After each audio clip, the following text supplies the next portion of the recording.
Hey everybody, this is Teresa with the Intentional Classroom. It's been a hot minute since I've done a video and I'm finally set up to do some videos. I'm here in Arizona for another couple weeks before I head on to Utah. Just a reminder that if you like what we're doing here and I'm helping you pass your state board, please share this with your classmates.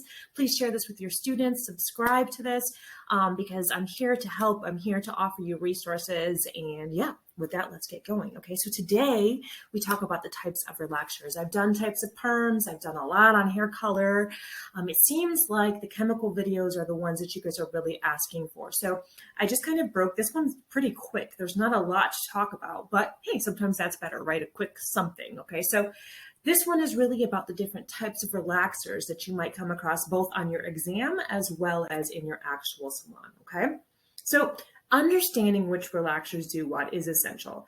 Part of it is because they're going to ask you questions about it on your test. They are going to ask you, which of these is this, which ones do we mix together, that kind of stuff. They're going to want you to know that. But also, this is a service that you really need to master. I don't care what kind of salon you work in. Please don't segregate yourself into skin color, hair color, race, things like that. Find a salon where you actually get to work on all different types of heads. It's going to make you a better stylist, okay? So you need to understand which relaxers do what if you're going to offer a relaxer service. I will tell you, in my salon, I was the only person that was comfortable doing relaxers on any type of hair. I didn't care if you were black. I didn't care if you were white. I didn't care if you were Dominican. It did not matter to me. Whatever you were, I was there and I understood enough about relaxers to be able to offer that service. But I was the only person in my salon, in one of my salons, that felt comfortable doing that. So guess who made all that money? Me, right? So remember that you want to be able to do everything. And so that means you need to understand your relaxers, okay? So the main type of relaxers that we tend to deal with when we're working with black hair are called metal relaxers, okay? You have three different types of metal relaxers. You have a sodium relaxer, sodium hydroxide. You've probably heard of that one. Potassium hydroxide, which is a no-lie relaxer, and lithium hydroxide, which is also a no-lie relaxer, okay?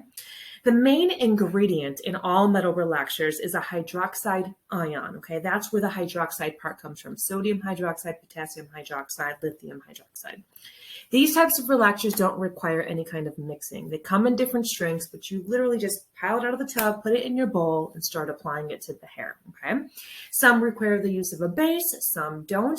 I can, I guess, kind of tell you which is which, but the reality is you need to read the actual product label because it changes from manufacturer to manufacturer. It's not universal across the board. So always read those instructions, okay? But do remember that if it's going to be a metal relaxer, you don't need to mix it. And the main ingredient is that hydroxide ion. Almost always a test question, my friends, hydroxide ion, okay? The pH of a metal relaxer is a 12.5 to 13.5. Remember, your pH scale only goes up to 14. So this is pretty darn high up there. It's like a billion times stronger than your actual skin and hair. Skin and hair has a pH of 4.5 to 5.5. And the further we get away from that home base, the more damaging and the more dramatic it's going to be to the hair, the more catastrophic it's going to be to the hair. So these guys, these metal relaxers are strong, they are harsh, and you can very easily melt someone's hair off if you don't know what you're doing, okay? These are great for coarse, very extremely curly hair, okay? These are meant for black hair typically, maybe some Dominican or Asian hair because sometimes that's a little more coarse too. But if you were to put a metal hydroxide relaxer on my hair would melt off in no time at all. Why? I have super fine hair. I have super thin hair. I'm blonde, which means I don't even have the entire structure of hair in there. So really, this is meant for that strong hair, that really coarse hair. Those are your metal relaxers, okay? Also living in the metal relaxer world is a guanodine hydroxide relaxer, and these are usually touted as like sensitive scalp type relaxers. Main ingredient is still a hydroxide ion in this, right? But it's much more gentle. You usually have to mix a part A and a part B together when you're using a guanodine hydroxide relaxer, okay? here's the thing that you need to remember. This can be just as damaging as your other metal hydroxide relaxers, okay?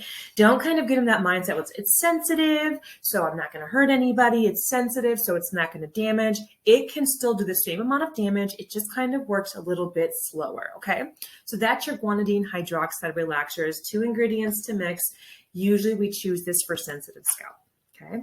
Then you have some low pH options because people really don't love this idea of putting a pH of a 13 on your hair because it is really damaging. So if we don't need to do that, we don't do it, right? You can use a low pH relaxer. The main ingredients are usually ammonium sulfite or ammonium bisulfite. Okay, these are touted as mild relaxers.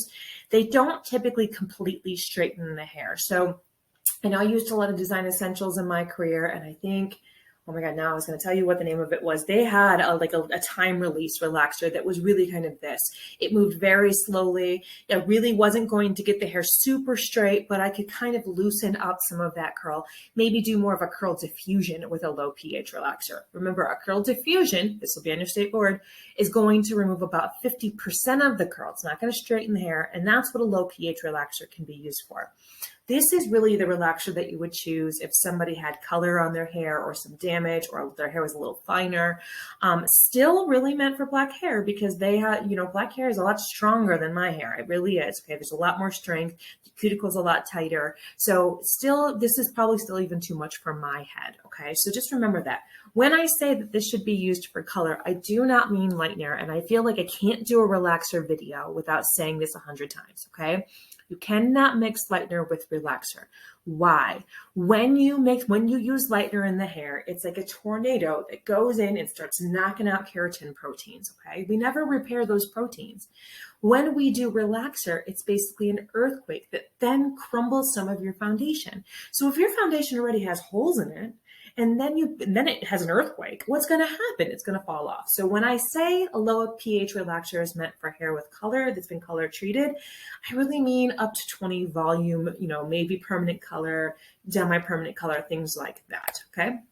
So that's your low pH.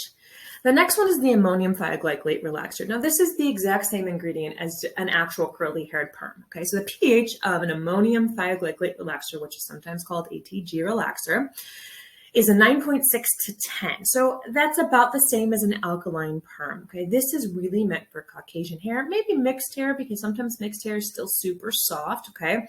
It goes through the same reduction and oxidation process as a perm does. So if you need a review on that, I have lots of videos on perming and the chemistry of perms, okay? But it basically is the same thing as perm solution. It's just got a thicker viscosity so that we can smooth with it instead of, actually, putting it on rods or something like that. Same process though, right? We apply the cream, we straighten it, we rinse it, we neutralize it, just like we were doing a perm, okay? And then the last one I just kind of want to mention is the keratin-based straightening treatments, because they don't really fall into any of these guys. These are also called Brazilian keratin treatments, and there was a lot of scandal when these came out. I'll be honest, I'm still very wary of them, even though it's been like 15 years since they came out. But when they did come out, the companies were lying about it, because what happens is it works by fixing the keratin into place, and it doesn't necessarily go through and break bonds like, a perm would do or an ATG relaxer would do. But what happens with this chemical process is it releases formaldehyde, okay? Formaldehyde is cancer causing. Formaldehyde has crazy odors. So when keratin-based treatments came out, you had to have all this ventilation. You had to wear a mask. And I'm sorry, anything that I have to wear a mask to perform, I have a little problem with that because I don't want that in my body. I don't want that on my hair. So they came out as like the safer method of straightening out your hair. And honestly, when they first came out, there was all sorts of scandal about it. Nowadays, I'm sure they've corrected most of these things. It is the go-to way for a lot of people.